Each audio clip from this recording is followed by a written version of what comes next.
Buenas noches, bienvenidos al banquillo. Seguimos con entregas especiales a través de TSI. A raíz de el problema que está generando en Honduras y el mundo el COVID-19, mantenemos enlaces con nuestros invitados.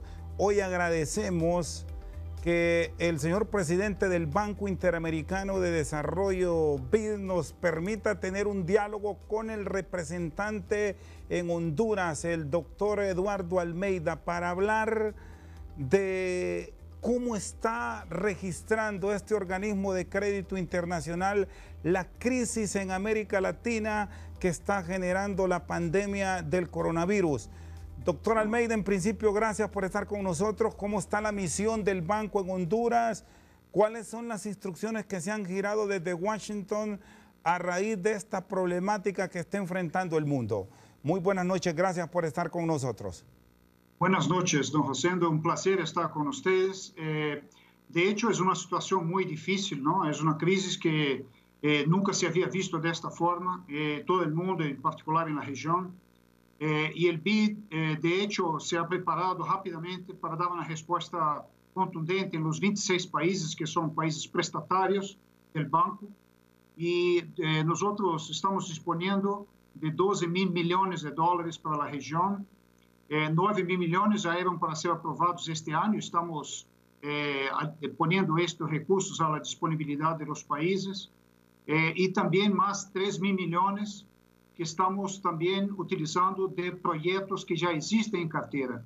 Es muy importante mirar este aspecto porque para dar una respuesta contundente a una crisis como esta es necesario tener rapidez de desembolso, rapidez de respuesta. Y la manera más rápida de dar una respuesta es utilizar los recursos que ya disponemos en la cartera en los diferentes países. Por tanto, el BID, en nuestros 3 mil millones para los países, ha determinado que hasta 50 millones de dólares se está reformulando proyectos en Honduras, por ejemplo, para utilizar en particular específicamente para la cuestión de la atención a la salud. Pero el BID ya, como en varios otros países, estamos mirando 3 aspectos fundamentales, ¿no? Que todos ellos tienen que caminar juntos, no se puede atender a uno y no atender al otro. El primer aspecto es el aspecto de salud, de atención a la salud. El segundo aspecto es la cuestión de la recuperación económica, de la recesión que va a venir, sin precedentes después de esta parada, y todo lo que viene con esto. Y el tercer aspecto, que es igualmente importante, es la cuestión de la protección social, en particular para los segmentos de la población más vulnerables. Y aquí estoy hablando en particular de los empleados informales, ¿no? Por ejemplo, usted sabe que en Honduras 80% de las personas tienen empleos informales y que viven literalmente del día. Entonces, es una población que está vulnerable y, por tanto, necesita de apoyo. Entonces, en estas tres áreas, estamos nosotros apoyando en todos los países, en particular en Honduras. Sí, ¿cómo fortalecer estas áreas? Este sector informal que ahora mismo se ve afectado. Y de igual manera, ¿cómo entrar, doctor Almeida, a fortalecer al gran inversionista que de igual manera se ve afectado? Y es ese sector de la economía de estos países de la región que genera entre el 70 y el 80% de los empleos dentro del sector privado. Mire, hay que ver la cuestión del mantenimiento de los empleos de una manera sistémica. En primer lugar, hay que mantener también los empleos en las grandes empresas. En otros países, lo que se está haciendo es lo que llamamos técnicamente de una especie de swap de deuda de las grandes empresas, porque las empresas emiten papeles en los mercados financieros y, por tanto, hay varios gobiernos que están comprando, haciendo cambio de sus deudas para que las empresas grandes, en el corto plazo, mantengan sus empleos. Esto es muy importante, porque hay que mantener todo el tejido de trabajo de estas grandes empresas. Estas son las grandes. Las pymes es a donde está la mayor atención desde el punto de vista de empresas, porque, como usted ha dicho, en Honduras representa más o menos 70% de los empleos. Y para las pymes, hay toda una atención que se tiene que dar desde el punto de vista de la renegociación de sus deudas y de ofrecer nuevos créditos a estas empresas. Y viene ahí juntando las grandes con las pymes, viene toda una cuestión fundamental que es la cuestión de que llamamos también técnicamente como liquidez del mercado. Entonces, aquí hay un cálculo, una estimación que se hace en Honduras que el sistema financiero necesitaría de 150 mil millones de lempiras para hacer face a este periodo de hoy hasta junio, que toma en cuenta tanto el hecho de que las empresas no van a poder pagar sus deudas, como también van a reducir el nivel de ahorros y van a reducir su nivel de depósitos. Esto es un volumen de recursos enorme para la economía de Honduras. Y en otros países lo que se ha hecho es, por ejemplo, Estados Unidos está poniendo 9.4, 10% de su PIB en liquidez, poniendo recursos dentro del mercado para justamente apoyar a las empresas grandes y a las pymes para renegociar sus deudas y para poder generar nuevos créditos para, por ejemplo, capital de trabajo o para mantener sus empleos. Entonces, este es un punto fundamental porque hay que pensar que la recesión económica se va a poner mucho más de largo plazo que la propia crisis. Hay un estudio muy interesante que se ha hecho que muestra la paradoja entre la salud, la cuestión de la pandemia y la cuestión de la recesión económica. Porque para la pandemia lo que se quiere es bajar esta famosa curva, ¿no? que hace un pico, ¿no? que hace exponencial y después un pico. Lo que se quiere es aplanar esta curva, hacer con que la curva no tenga un pico muy alto. Pero, por otro lado, haciendo esta planificación de la curva, bajando este pico, lo que hace es que el tiempo de recesión de la economía aumente, va por más tiempo. Y cuanto más tiempo de recesión, evidentemente, más tiempo va a tomar para que la economía se recupere. Entonces, hay que mirar, en nuestra opinión, los tres temas. El tema de salud, que es absolutamente fundamental y que puede afectar tal vez, ahí digamos, un 3% de la población. Imagínate un país que tenga 10 millones de personas, se espera que tenga solamente un número muy alto, pero tiene talvez 4% de su población va a estar contaminada, y se espera que más o menos se tenga de estos, unos 15% de la población puede tener casos graves, incluso necesitando ir al hospital, y más o menos ahí estamos esperando alguna cosa como 2% más o menos de óbitos, ¿no? Entonces, esto no es solamente las personas que se contaminan, son sus familias que también son afectadas. Es toda la industria, todos los médicos, en fin, toda la atención médico-hospitalaria. Mira, por ejemplo, en Italia, ya hay 60 médicos que ya fallecieron en Italia. Entonces, estos son héroes, ¿no? Son personas que ponen su vida en riesgo para atender a todas estas personas que son contaminadas y que muchos van a tener problemas de salud más serios. Sí, doctor Almeida. Sí, doctor Almeida, vamos por partes. El Banco Interamericano, para estos sectores que se ven expuestos, creará líneas de crédito puntuales, habrá desembolsos más allá de estos recursos que está disponiendo para el Estado para mantener activa la economía del sector privado. ¿Cómo lo están planteando? ¿Cómo lo están manejando desde Washington para Honduras? Mire, la primera importancia y urgencia es la cuestión de la salud. En Honduras, nosotros estamos poniendo a disponibilidad 60 millones de dólares para la salud. No es poco, porque el presupuesto que se tiene para atención a la salud es más o menos 150 millones de dólares para Honduras. El BID está poniendo 60 millones de dólares. ¿Y cómo estamos haciendo esto? Estamos haciendo con 10 millones de un proyecto de salud que ya teníamos y 50 millones que se está reformulando de otros proyectos, como por ejemplo transporte, educación, en fin, que son proyectos que ya estaban aprobados y que, por tanto, van a tener desembolso rápido. Entonces, la primera atención, la más importante y más urgente, es la cuestión de salud. Lastimosamente, el COVID tomó todos los países con sus infraestructuras de atención a salud no suficientes. Y Honduras, como muchos otros países de la región de América Latina, tiene un sistema bastante que tiene muchas debilidades. Entonces, el tema ahí es cómo hacer con que el sistema de salud pueda dar una respuesta rápida para un evento que viene con mucha rapidez. Se espera que en 2 a 3 semanas se esté en la parte exponencial, el crecimiento de la curva en Honduras. Entonces, la primera atención son 60 millones a la salud. La segunda atención es cómo proveer recursos frescos para el presupuesto nacional, para el presupuesto de la nación.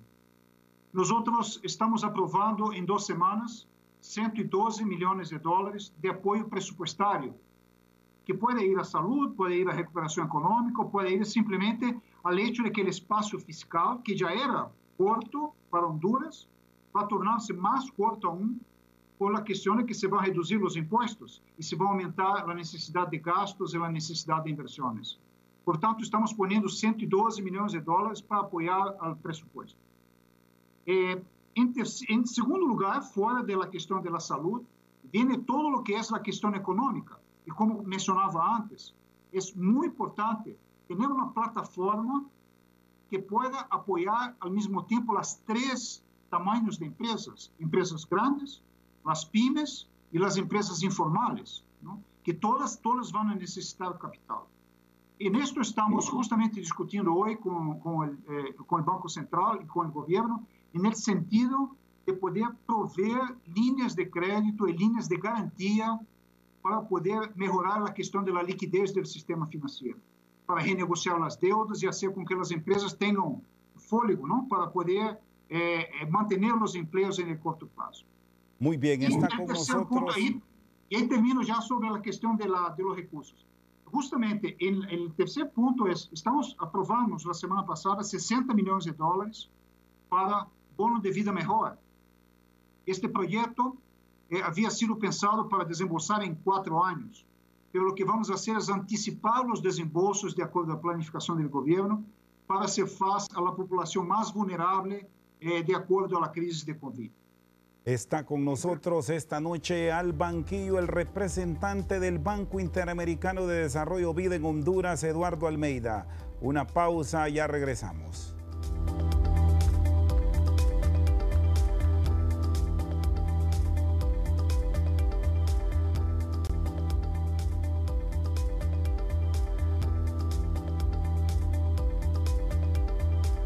Seguimos esta noche al banquillo con el representante del BID en Honduras, don Eduardo Almeida.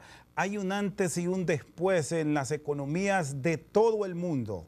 Viene un cambio una vez superada esta pandemia, porque es la visión que tienen los grandes líderes de la tierra en que se va a combatir el coronavirus. De acuerdo a la planificación que tiene un órgano como el BID para América Latina y en el caso puntual de Honduras, usted que también ha estado en Haití, en Paraguay y que conoce de las economías de la región, ¿qué implicaciones tendremos, sobre todo en esa área sanitaria donde hoy ustedes como organismo internacional de crédito hacen énfasis, se debe destinar la mayor cantidad de recursos para hacerle frente a la crisis? Doctor Almeida. La cuestión sanitaria es muy importante porque básicamente depende de 2 cosas. La primera cosa es de la acción de estos héroes, ¿no? De los médicos y de las personas de atención hospitalaria y también la cuestión de seguridad de los bomberos. Entonces, esto es una primera atención que es dependiente, el éxito depende de estas personas. Pero un segundo aspecto muy importante es una cuestión de logística. Y es una logística muy compleja, porque, en primer lugar, hay que separar los 3 niveles de atención que se debe dar a las personas que son contaminadas con el COVID. Hay un primer nivel de atención, que es el nivel solo que tiene los síntomas, cuando la gente tiene los síntomas. En este momento no se debe ir a los hospitales, ¿no? Como se ha dicho varias veces en varios programas. es necesario que se tenga una atención más de tipo call center, que es como está haciendo el gobierno y como nosotros queremos apoyar.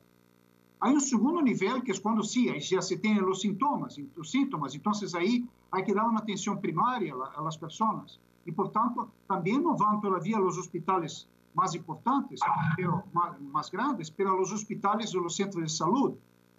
Y en tercer lugar, entonces, hay los casos que son casos más graves, que dependen de los ventiladores.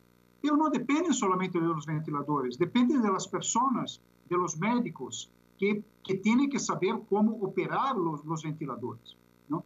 Entonces, es una logística bastante compleja, porque por un lado hay que hacer con que las personas vayan a los lugares que son adecuados, de acuerdo a la seriedad de su contaminación y de su enfermedad. Primera cosa.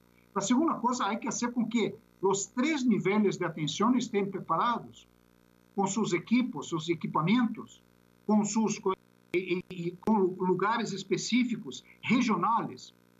Por tanto, el BID lo que está haciendo es, ha hecho una propuesta al gobierno y ha sido aceptada, de hacer una atención regional. Entonces, nosotros nos quedamos con la responsabilidad de actuar en la región norte, Atlántida y las islas de la Bahía, en segundo lugar en la región de Occidente y en tercer lugar en la región sur. Esto con los 60 millones de dólares que estamos poniendo a la disposición del país para esta atención.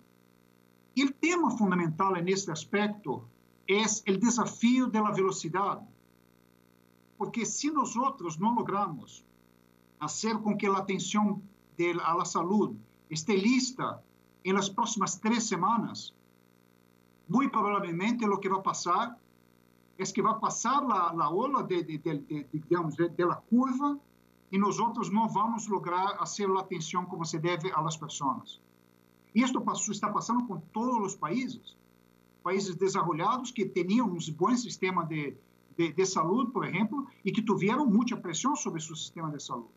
Entonces, el esfuerzo que estamos haciendo hoy es construimos una unidad de ejecución y flexibilizamos las políticas de compra, de equipamientos, de formación de personal, de reforma, por ejemplo, de los hospitales. Y estamos trabajando junto con el sector privado y con la sociedad civil en estas 3 regiones, norte, occidente y sur, ser el máximo posible para mitigar esta presión sobre los hospitales. ¿Cómo manejar el tema de la transparencia en este tipo de adquisiciones que acompaña el Banco Interamericano con la plata que está poniendo a disponibilidad y con qué regularidad va a estar esa veeduría para evitar el cuestionamiento, doctor Almeida? No, exactamente, ese es un tema fundamental, ¿no? Lo que estamos haciendo en nuestra unidad de ejecución es poner un grupo de personas solo para monitoreo, apoyado por una auditoría internacional, una empresa de auditoría internacional, que va a hacer no la auditoría al final del proceso, pero durante el proceso, en primer lugar. Y en segundo lugar, poner transparencia para que se sepa de dónde se están comprando los equipamientos, cuánto han costado las obras que se tienen que hacer en los hospitales, qué exactamente se está comprando, y, en fin, todos los procesos de definición técnica de los equipos, por ejemplo, de la compra, de la licitación y de la búsqueda. Un aspecto que estamos ayudando a nivel internacional, y aquí en Honduras estamos usando los datos, son una base de proveedores de equipos, por ejemplo, que el BID está desarrollando para los principales equipos como ventiladores, como camas, en fin, como todo lo que es necesario. Esto, de hecho, es una preocupación muy importante y por esto estamos poniendo una unidad de ejecución completa y grande para que haga esta gestión del proceso. Porque, por un lado, tiene que ser rápido, si no perdemos la urgencia, y, por otro lado, tiene que ser transparente y tiene que ser justo. Evidentemente que todas las reglas de adquisiciones que nosotros utilizamos en general están siendo flexibilizadas. Tal vez no vamos a poder hacer licitaciones, lo que vamos a hacer es comparación de precios, pero también el número de proveedores que existe hoy en el mundo de equipos es muy reducido. No hay hoy 10 proveedores de ventiladores a donde se puede hacer una licitación, proceso de licitación para buscarlos. Hay que buscar lo que se tiene. Incluso utilizar mecanismos, estratégias, como, por exemplo, usar equipos alquilados para que possam estar aqui rapidamente. Então, tem que ser muito flexíveis na maneira de como se compra, na maneira de como se instala, na maneira de como se hace obras. ¿Y qué cuidado tener en esa compra directa o en estos procesos que pueden llevar al Estado hasta alquilar equipos, como usted plantea, en aras de que no se generen cuestionamientos una vez que se superen estas etapas y vengan esos señalamientos que son frecuentes en nuestra sociedad, doctor? Sí, en primer lugar, tenemos una muy buena definición de los requisitos técnicos de los equipos. Tenemos una clara definición de cuáles son los requisitos, por ejemplo, para la formación de internistas, de formación de gente, de médicos, de enfermeros, de la gente de atención a los hospitales. De tener muy claramente definido cuáles son los requisitos para utilizar un espacio, como se está haciendo en San Pedro Sula con la Cámara de Comercio, el espacio donde se va a poner camas hospitalarias. Entonces, la primera acción que se tiene que tener es tener muy claramente definidos cuáles son los requisitos técnicos de todas estas compras. En segundo lugar, tener una lista de dónde están los proveedores, sean de equipos nuevos, sean de equipos alquilados, pero saber dónde hay disponibilidad y para cuándo hay la disponibilidad. Porque si hay disponibilidad para 2 meses, por ejemplo, de ventiladores o de containers, o de contenedores, que es donde se puede hacer unidades de tratamiento intensivo, ya no vale, tiene que ser para hoy. En tercer lugar, la gente que está haciendo las compras, hacer mecanismos que puedan garantizar que los precios son los precios mínimos. Aquí lo que estamos utilizando son reglas como, por ejemplo, idoneidad del proveedor y, en segundo lugar, comparación de precios. Siempre se puede hacer comparación de precios, ¿no?, entre uno o dos proveedores, ¿no? Hay que tomar en cuenta que estamos en una situación de guerra, ¿no?, de guerra donde hay un enemigo común, pero es una situación de guerra donde tenemos que tener la infraestructura de salud ya construida el máximo posible para mitigar este efecto de la presión sobre el sistema de salud. Entonces, teniendo buenas especificaciones técnicas, teniendo una base buena de proveedores, teniendo una buena regla de comparación de precios, todo esto haciendo y también teniendo los recursos financieros a la mano para hacer las órdenes, ¿no?, de compra, con esto se espera avanzar de manera rápida y también transparente para todo lo que se tiene que utilizar de los gastos. Está con nosotros esta noche al banquillo el representante del BID en Honduras, Eduardo Almeida. Una pausa, ya regresamos.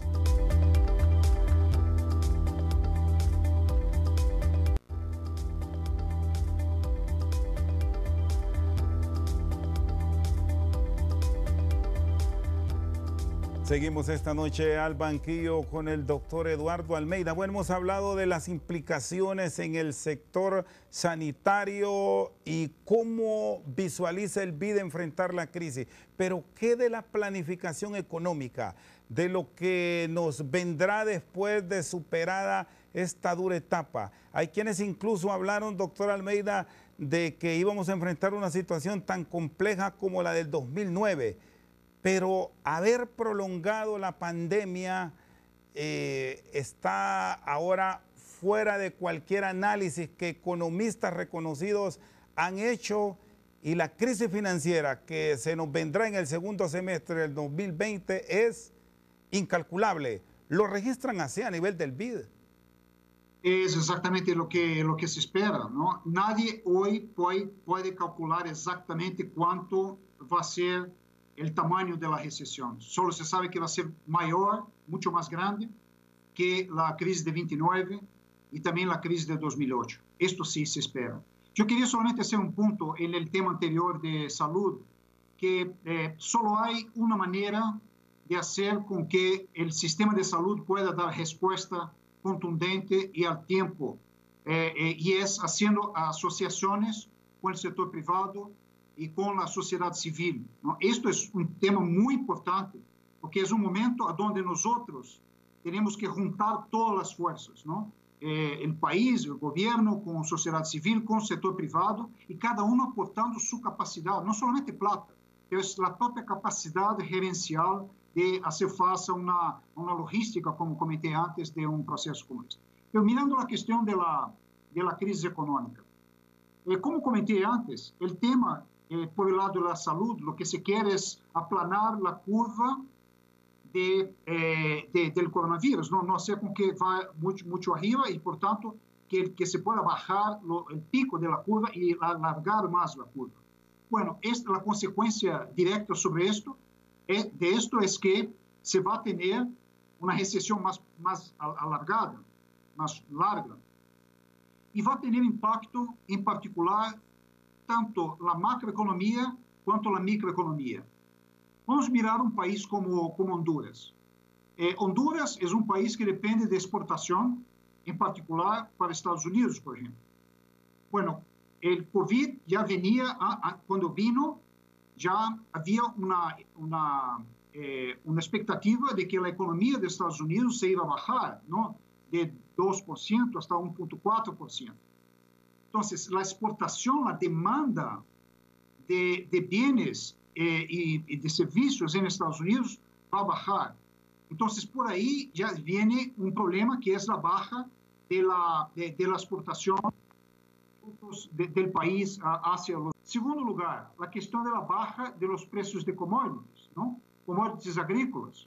Es bueno, por un lado, si el petróleo baja el precio, pero es muy malo, por otro lado, si los commodities agrícolas como café, cacao, se tornan más baratos y, por tanto, viene una presión por ahí también. La cuestión de la baja de las remesas. Hay algunos estudios muy interesantes que muestran que en Estados Unidos la recesión va a empezar, el desempleo va a empezar justamente por los servicios. Es muy normal que esto pase. Son los bares, son los restaurantes, es el turismo. Solamente en este sector de servicios, de comercio, se espera tener una pérdida de 10 millones de empleos. 10 millones, solamente en este sector, que es exactamente el sector en que la mayoría de las personas que migran de América Central trabajan en Estados Unidos.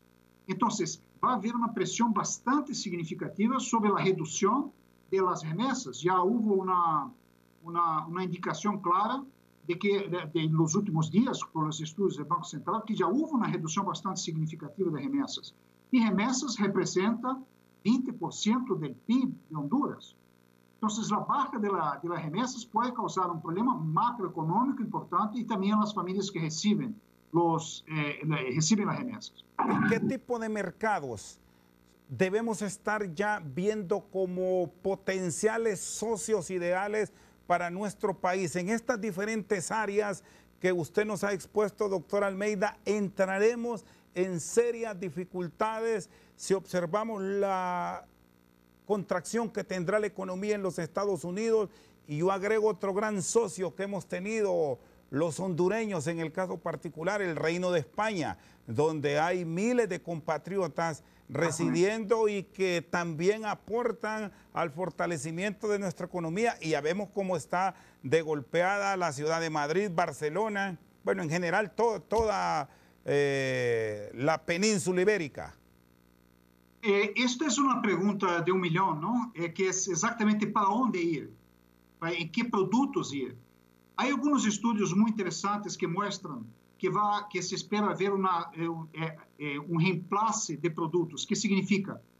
Algunos productos van a tener una recuperación rápida, otros productos van a tener una recuperación más lenta. Los que tienen más de recuperación rápida, se espera que son todos los productos como alimentos, los productos hospitalarios, los productos médicos, en fin, son los productos que tienen más que ver con la propia crisis, ¿no? que está pasando. Pero hay otros productos que son productos de más largo plazo, como por ejemplo, lo mismo los productos de ropas, o productos, por ejemplo, de turismo. En la industria de turismo se espera que tenga una recuperación bastante lenta. Entonces, el tema fundamental para la recuperación económica y ahí mirando un poco más la cuestión de la microeconomía, los sectores, es, en primer lugar, primera prioridad es mantener los empleos que tenemos hoy. Como había comentado antes, tanto para grandes empresas como para pymes, el desafío es mantener los empleos. Y muchos países están haciendo políticas como, por ejemplo, dar subsidios a las empresas para que mantengan los empleos, como subsidios a salarios, por ejemplo, o hacer alargamiento de deuda, por ejemplo, o hacer subsidios a las personas directamente. Entonces, la primera acción es mantener los empleos que existen hoy. Pero a mediano y largo plazo, la estrategia que todos los países están haciendo es buscar nuevos que llamamos de clústeres, ¿no? Que ya era un tema importante para Honduras antes. Ya no el BID ya estábamos ya haciendo un estudio junto con el sector privado y con el gobierno de que nuevos clústeres, por ejemplo, de maquila, se podría descubrir para que Honduras pudiera tener el mismo éxito que tuvo con la maquila que tiene hoy, que son casi 150,000 personas, familias, viven de la maquila. Entonces, lo que se está hoy buscando es cuáles son estos productos. Y está muy claro que estos productos son, en primer lugar, la cuestión de alimentos. Alimentos saludables es una industria a donde Honduras debería enfocarse. El segundo es todo lo que son instrumentos y son de medicina, de tratamiento de medicina. Y en tercer lugar, todos los clústeres que podrían, por ejemplo, dejar de ser producidos de alguna manera por la cuestión de trading, ¿no? De acuerdos, dejar de ser producidos en China y que podrían ser transferidos, su producción podría ser transferida para Honduras, ¿no? Esto era más o menos lo que se pensaba antes, ¿no? Esto no es nuevo. Pero si antes era importante generar estos nuevos clústeres, hoy es absolutamente fundamental, crítico y urgente.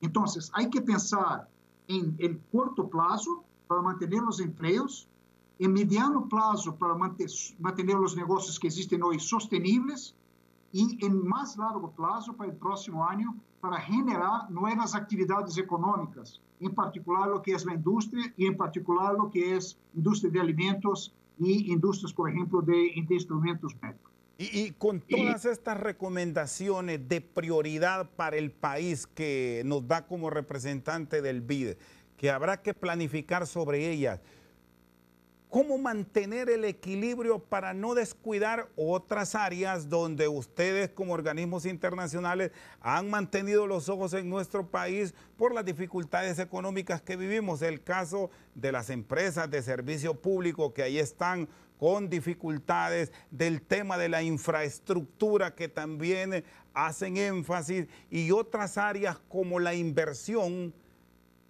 en nuestro país, doctor Almeida. ¿Cómo encontrar los equilibrios? Justamente, esta es una pregunta muy buena, ¿no? Porque muchas veces nosotros nos ponemos en el estado de, digamos, de cuarentena y nos quedamos solamente pensando COVID todo el tiempo, ¿no? Y hay que hacer esto porque en realidad están en juego la vida de las personas. Pero hay que continuar a hacer los esfuerzos que se venía haciendo antes. Entonces yo le comento un aspecto importante. El año pasado nosotros apoyamos y continuamos apoyando el gobierno en todo lo que es la reestructuración de las APPs, ¿no? De las alianzas público-privadas. Bueno, una excelente manera de reactivar la economía en cualquier situación, mucho más en crisis, es invertir en infraestructura, porque la infraestructura genera empleos directos, ¿no? Indirectos también, pero de manera muy contundente. Infraestructura como, por ejemplo, aeropuertos, como, por ejemplo, puertos, como, por ejemplo, carreteras, son mecanismos muy efectivos de generar empleo. Entonces, nosotros continuamos el apoyo al gobierno, tanto en lo que es la institucionalidad de APPs, cuanto lo que es la estructuración de APPs. Hoy, por ejemplo, nosotros estamos ya con una cooperación técnica para hacer la estructuración, para apoyar al gobierno y hacer la estructuración de los aeropuertos de Honduras, pero también de acuerdo a la prioridad del gobierno de Puerto Castilla en el norte, o por ejemplo de líneas de transmisión son fundamentales para la energía, para la generación de empleo. Entonces, hay que mirar el futuro hoy, a partir de hoy, porque mirar el futuro a partir de hoy significa recuperar la economía. Usted mencionó un tema muy importante que es la cuestión de la ENE. Bueno, solo el stock de deuda que tiene el sector eléctrico en Honduras es más o menos 2.5 mil millones de dólares. Es un valor enorme. Entonces, todo el esfuerzo que se tiene que hacer, ya se hacía antes, para hacer técnicamente, como se llama, swap de deuda, ¿no? Como mejorar los términos de la deuda de la ENE, todo el esfuerzo que se hacía antes para reducir las pérdidas de la ENE, todo el esfuerzo que se hacía antes para la cuestión de mejorar los precios de energía, de generación de energía, en fin, todo esto tiene que continuar. Y es necesario, y se está haciendo esto, que se continúe este esfuerzo, porque este esfuerzo va a resultar en mejora de la economía, en recuperación de la economía. Está con nosotros esta noche al banquillo el doctor Eduardo Almeida, representante del BID en Honduras. Una pausa, ya continuamos.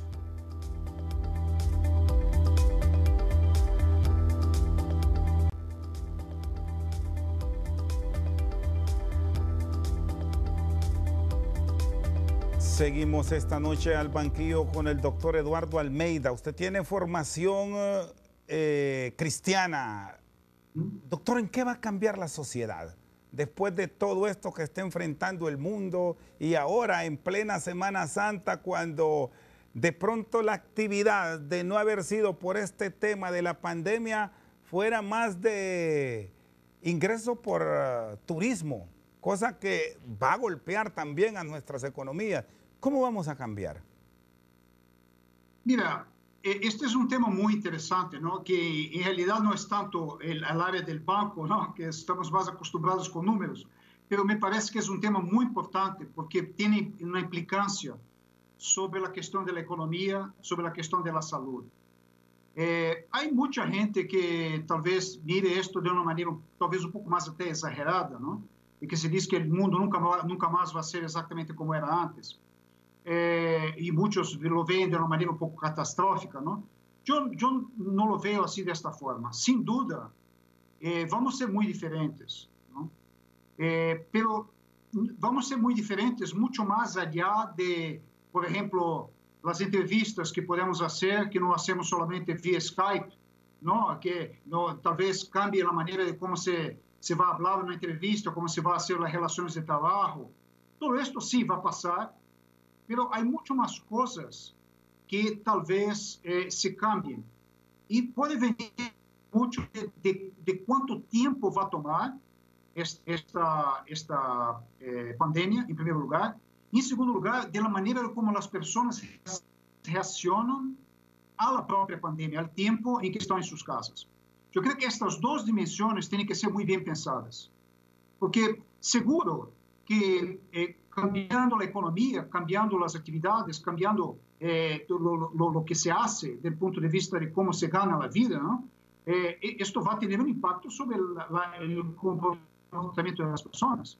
Pero hay que pensar que la humanidad pasó por pandemias, por situaciones, algunas mucho más serias, ¿no? Como por ejemplo lo que pasó con la Segunda Guerra, ¿no? Imagínate, 7 años, donde la gente tenía no solo la recesión, como el miedo, como la persecución, que mueren 6 millones de personas que estaban siendo perseguidas. Entonces la humanidad tuvo, en muchos momentos, estos periodos, ¿no? De pandemias, de guerras y todo. Yo estoy seguro que nosotros vamos a poder salir de eso. Claro que sí. Y vamos a salir, espero, de una manera más fuerte, vamos a estar más fuertes. Y esto va a depender de cómo nosotros miramos a nosotros mismos hoy, durante la propia, digamos, cuarentena, durante el periodo que estamos en casa. Hay un estudio muy interesante, por ejemplo, de una consultoría que se llama McKinsey, ¿no?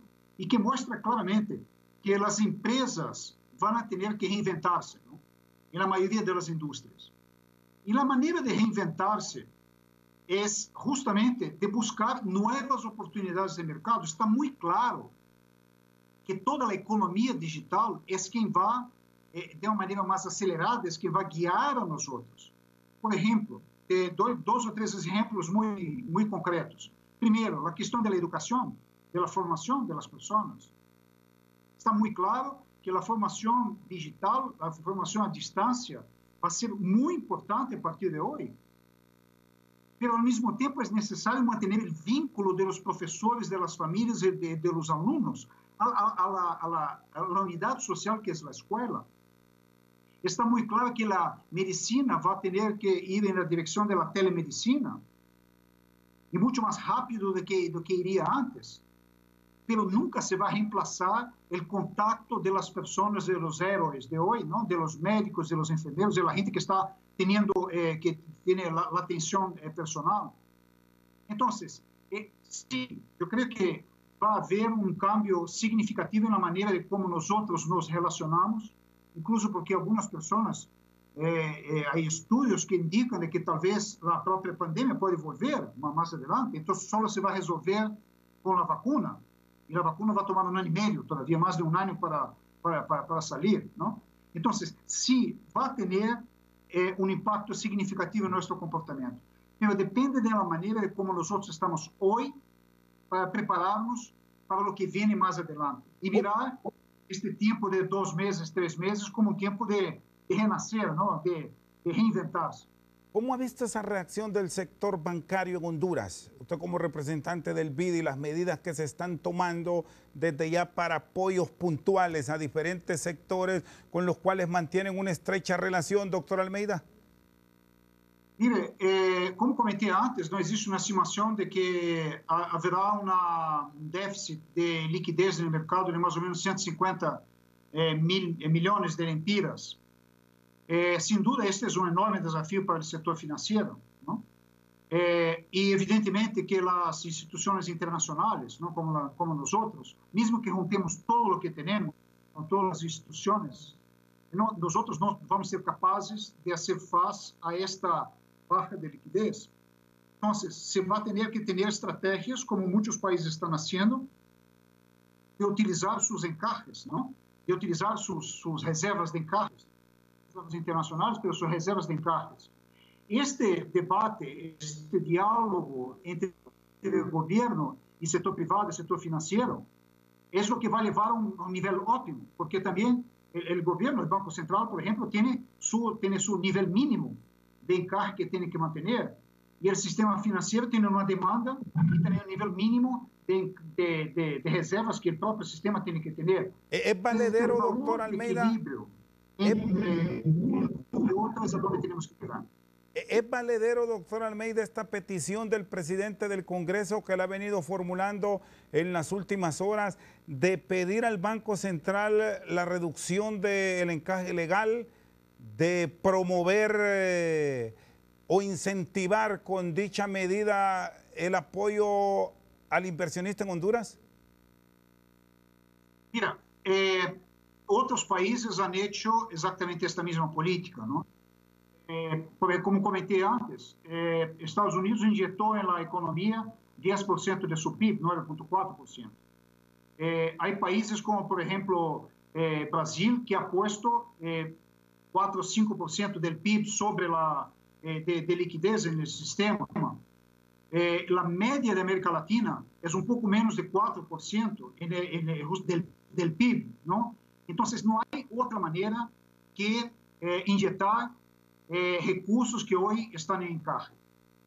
Pero há que mirar os dois aspectos, não?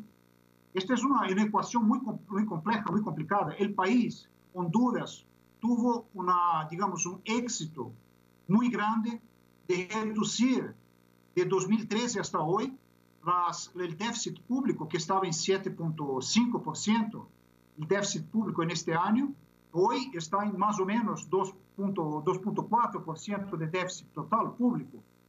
Então, estes ganhos de macroeconomia têm que ser mantidos, pero em muitos países, não estou dizendo que Honduras tem que fazer o mesmo, em muitos países o que se está aceitando é, ok, este ano eu aceito que alguns indicadores macroeconômicos não vão ser os melhores para o equilíbrio macroeconômico, Por ejemplo, la cuestión de inflación, que está en 4,08%. Por ejemplo, la cuestión del déficit público, por tanto, el espacio fiscal está aumentando en nuestros países, porque yo acepto que estos indicadores macroeconómicos se van a deteriorar este año, pero ya me propongo a tomar decisiones, tomar acciones para que el próximo año se recupere. Muchos países lo que están haciendo es eso. Sí, doctor Almeida, y ya cerrando y agradeciéndole su comparecencia esta noche aquí en el banquillo, ¿cómo se ha ido desarrollando la propuesta que escuchamos de las autoridades del Gabinete Económico de Honduras y particularmente de Finanzas, de acudir a los organismos de crédito internacional, caso Banco Mundial, BID, que usted lo representa aquí en Honduras, y que el servicio de la deuda durante la crisis se suspenda y se retomen los pagos que ha tenido Honduras una vez superada esta etapa para dar prioridad a la inversión en el sector sanitario del cual nos ha hablado? ¿Ya tienen dicha petición? ¿Cómo se ha madurado? No, la respuesta muy directa es no. Hay que mirar este aspecto de una manera muy técnica, ¿no? Nosotros, cuando hubo el alivio de deuda al inicio de los 2004, 2005, nosotros hicimos un alivio de deuda de 1.500 millones para Honduras. Es muy importante mirar que para un país como Honduras, que es un país que llamamos de concesionado, es muy importante que una institución como el BID no pierda su clasificación, disculpe ser un poco más técnico en esto, pero su rating, que se llama su clasificación de AAA. ¿Por qué? Porque siendo AAA, posibilita que el BID pueda captar recursos baratos y pueda hacer con que nosotros seamos la fuente más barata que tiene Honduras para sus propias deudas. Los números son un poco complejos, pero yo le digo solamente un número. 65% de la deuda que el BID que promueve, que el BID hace hacia Honduras, es a 0,25% de tasa de interés y con un pago de principal de 40 años, un solo pago en 40 años. Entonces, para que se mantenga esta estructura de deuda barata como el mejor proveedor de deuda barata, es necesario que el modelo financiero de largo plazo se mantenga. Entonces, esto no puede venir. Imagínense que los 26 países del BID solicitaran, por ejemplo, alivio de deuda por los próximos años o por los próximos meses. Mucho más importante que esto hoy, para nosotros, estar seguro que la salud va a tener los 60 millones de que necesita. Estar seguro de que las inversiones en salud van a ser hechas como se tiene que hacer, de manera rápida, eficiente, como usted mismo ha dicho, la cuestión de la transparencia. Esto es mucho más importante hoy que hacer un alivio de deuda en el sentido de poner en riesgo una estructura de capital que mañana va a ser importante para Honduras. Doctor, muchas gracias porque nos ha acompañado esta noche, muy amable. El doctor Eduardo Almeida, representante del Banco Interamericano de Desarrollo BID, con nosotros esta noche al banquillo. Por su sintonía, muchas gracias.